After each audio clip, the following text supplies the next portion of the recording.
বাইহাটা চাৰিআলিৰ মদনপুৰ টোলগেটত যুৱ কংগ্ৰেছৰ তীব্ৰ প্ৰতিবাদী কাৰ্যসূচী।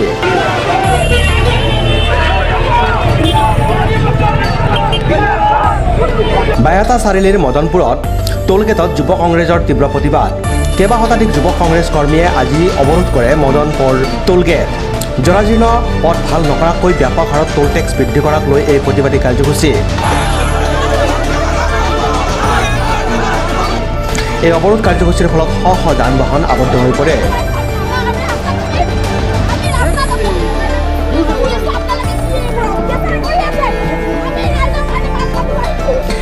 যুৱ কংগ্ৰেছৰ অসম ৰাজ্যিক সমিতিয়ে ৰূপায়ণ কৰে এই অৱৰোধ কাৰ্যসূচী। বাট পথৰ উন্নয়ন নোহোৱা পৰ্যন্ত এই আন্দোলন তেওঁলোকে ধাৰাবাহিকভাৱে চলাই যোৱাৰ হুংকাৰ প্ৰদান কৰে।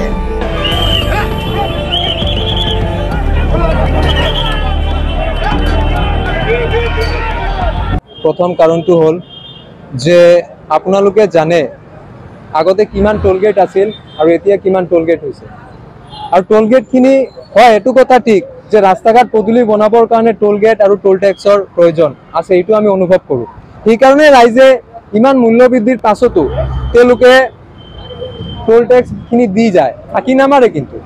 কিন্তু দেখা গৈছে যে এইবিলাক টোলগেটছৰ নামত কিছুমান ইলিগেল টোলগেটছ বহোৱা হৈছে অসমৰ বিভিন্ন প্ৰান্তত। আৰু তাত এই চিণ্ডিকেট টোলগেটছৰ চলাই আছে আমাৰ অসমৰ মাননীয় মন্ত্ৰী পীযুষ হাজৰিকা ডাঙৰীয়া। আৰু তেওঁলোকে আঞ্চলিক যিমানখিনি লিডাৰখিনি নেতাসকল আছে সেই মানুহবিলাকে টোলগেটখিনি চলায়। আজি আপুনি চাব টোলগেটছৰ পৰা তেওঁলোকে টকা কালেকশ্যন ঠিকে কৰে, কিন্তু ৰাস্তা পদূলিৰ কোনো একো কাম নহয়। আপুনি তাত যাব, তাত গাঁটা, তাত ৰাস্তা ঘাটৰ বেয়া অৱস্থা। আৰু টোলগেট হোৱাৰ কাৰণে কি হয়, এই যে আপোনাৰ মালবাহী ট্ৰাক যিখিনি যায় তেওঁলোকে টোল টেক্স দিব লগা হয়, 100 টকাৰ বস্তু 200 টকা হ'বলগীয়া হয়। গতিকে এই চৰকাৰখন যিটো আছে তেওঁলোকে আমাক একো নিদিয়ে ৰাইজক, তেওঁলোকে ৰাইজৰ পৰা লয়।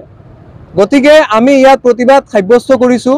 আৰু যেনেদৰে অসম আৰক্ষীয়ে আমাক হেৰেছমেণ্ট কৰিছে, হাৰাশাস্তি দিছে, আৰু আমি কংগ্ৰেছ দলৰ প্ৰতিজন সৈনিকে আজি আমি বিজেপি চৰকাৰখনক, কেন্দ্ৰৰ মোদী চৰকাৰখনক আমি সকীয়াই দিছোঁ যে আমালোকক হাৰাশাস্তি কৰিছে, ৰাইজক নকৰিব। আৰু আমি আগন্তুক দিনত এই টোলগেটৰ বিৰুদ্ধে আমি আন্দোলন কৰি যাম। আৰু আপোনালোকে দেখিছে এইবাৰ বিজেপি দলে কেন্দ্ৰত সংখ্যাগৰিষ্ঠতা লাভ কৰিব পৰা নাই। আজি নৰেন্দ্ৰ মোদীৰ মনটো বেছি ভাল নাই, কেতিয়া চৰকাৰটো ভাঙি যায়। কিন্তু আমাৰ আশা এই চৰকাৰখন বেছি দিন টিকি নাথাকে।